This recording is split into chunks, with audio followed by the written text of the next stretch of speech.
हर हर महादेव। मैं डॉक्टर प्रज्ञा अभिव्यक्ति चैनल में आप सबका हार्दिक स्वागत करती हूँ।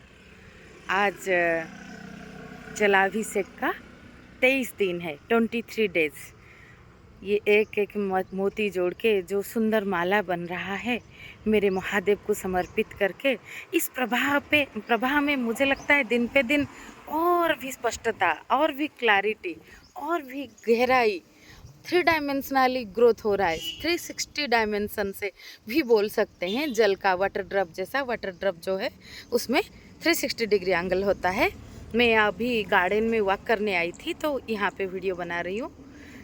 तो मैं सोची थी कि अभी आज मैं जल समय, वाटर टाइम के ऊपर बोलूँगी, क्योंकि समय एक ऐसा चीज़ है जो कि बहुत ज़्यादा महत्वपूर्ण है।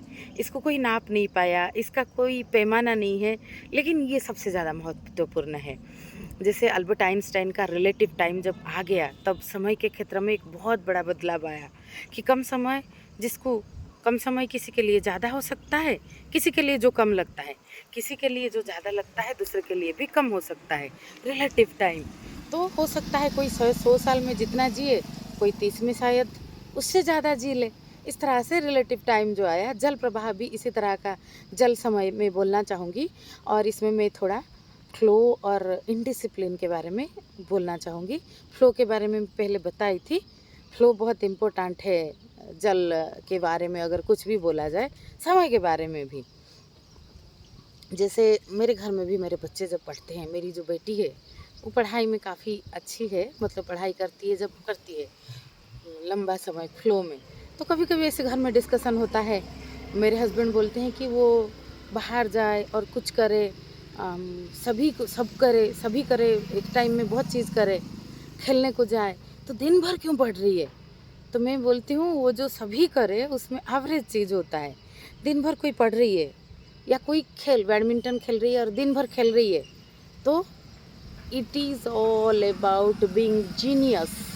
तो जीनियस ऐसा ही होता है, जैसे एक डिसिप्लिन का धारा रहता है, हम बहुत कुछ सीखते हैं, वो भी ज़रूरी है, लेकिन कोई फ्लो में कुछ कर रहा है तो वो बहुत ज़्यादा ज़रूरी हो जाता है। तभी वो फ्रेम में शायद ना बैठे, लेकिन वो ज़्यादा ज़रूरी हो जाता है। इसको मैं जल समय बोल रही हूँ। प्रवाहित होता जा रहा है। जैसे रविन्द्रनाथ टैगोर ने स्कूल के एजुकेशन को रिजेक्ट किया। स्कूल का एजुकेशन इसका मतलब ये नहीं है कि ज़रूरी नहीं है, लेकिन वो बोले कि वहाँ पे मेरा समय नष्ट होगा। तो उनमें जो बहाव आया, वो बहुत बड़े कवि बने, लेखक बने। वैसे स्कूल के एजुकेशन को बहुत लोगों ने रिजेक्ट किया है, तो उनके हिसाब से उनका जो एजुकेशन, उनका जो प्रवाह, ये जल प्रवाह हुआ है, जो है सारे बंधन को तोड़ के बहा है। बंधन जरूरी है, डिसिप्लिन जरूरी है, सभ्यता जरूरी है, संस्कृति जरूरी है, क्योंकि वो एक फ्लो है, एक बहाव है जो मनुष्य को बांध के रखता है, मनुष्य को जोड़ के रखता है। मनुष्य एक अच्छा पैमाने पे एक अपना एक सर्कल बना के, मैं यहाँ पे देखो नीचे ग्रास है, सुंदर गार्डन है, तो तभी तो मैं यहाँ पे बैठ के बन रही हूँ ना वीडियो। तो ये सब बना है, लेकिन जंगल का भी अपनी सौंदर्य है, वो बढ़ता जाता है। तो हमें जीवन जो है ना बहुत पैमाने पे होता है, तो इसको मैं जल समय बोलती हूँ। जैसे बहता जाना। कभी कभी मैं छोटी छोटी एग्जाम्पल देती हूँ। कभी कभी कोई कुछ कर रहा है, कोई पेंटिंग कर रहा है, गाना गा रहा है, वो अगर 12 घंटा खाना ना खाए तो ये हेल्थ के लिए अच्छा माना जाएगा या बुरा? तो ये जल समय में जाएगा कि वो एक अलग भाव में है। हम टैगोर परमहंस, रामकृष्ण परमहंस के एग्जाम्पल ले, 8 दिन समाधि, वो फ्लो में वो चले गए, फिर उठे, इतना खाना खाए, भूख लग रहा है कि शायद 10 लोग उतना खाते। तो इस तरह से एक प्रवाह, समय रुक जाना, ठहराव आ जाना।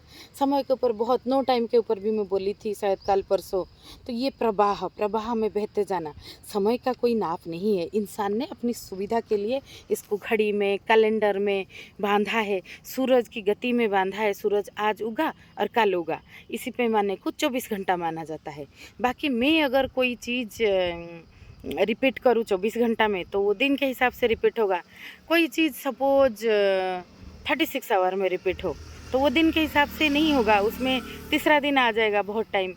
तो इस तरह से कोई कोई चीज़ बहुत चीज़ें 6 महीना में रिपीट होता है, जो हमारे गणना के हिसाब से प्रकृति में बहुत चीज़ 5 साल में 10 साल में रिपीट होता है।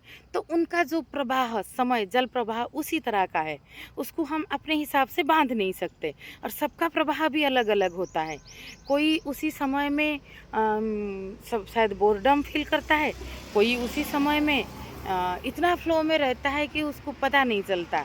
जैसे राम जब पैदा हुए थे, नवमी तिथि मधुमास पुनीता शुक्ल पक्ष अभिजीत हरिप्रीता, तब पता ही नहीं चला कि 15 दिन 1 महीना अयोध्या में रात दिन का पता नहीं चला। रात दिन बोला जाता है, लिखा गया है रामचरितमानस में, रात हुआ ही नहीं। ऐसा हो सकता है कि रात ना हो, मतलब लोगों को पता नहीं चला, लोग इतनी भाव में रहे। हम भी अपनी साधारण जीवन में देखते हैं, अगर हम कोई भाव में बह जाते हैं तब उस समय हमें समय का पता नहीं चलता। जल प्रवाह होता है वो पूरा टाइम एक यूनिट की तरह होता है। और उसमें इसीलिए आनंद का प्रवाह जीवन में जितना जितना बढ़ता जाता है उतना उतना वो जल समय होगा। वो समय की फ्लो में, धारा में हम रहेंगे। हम कोई रिजिडिटी में अपने आप को बांध नहीं पाएंगे।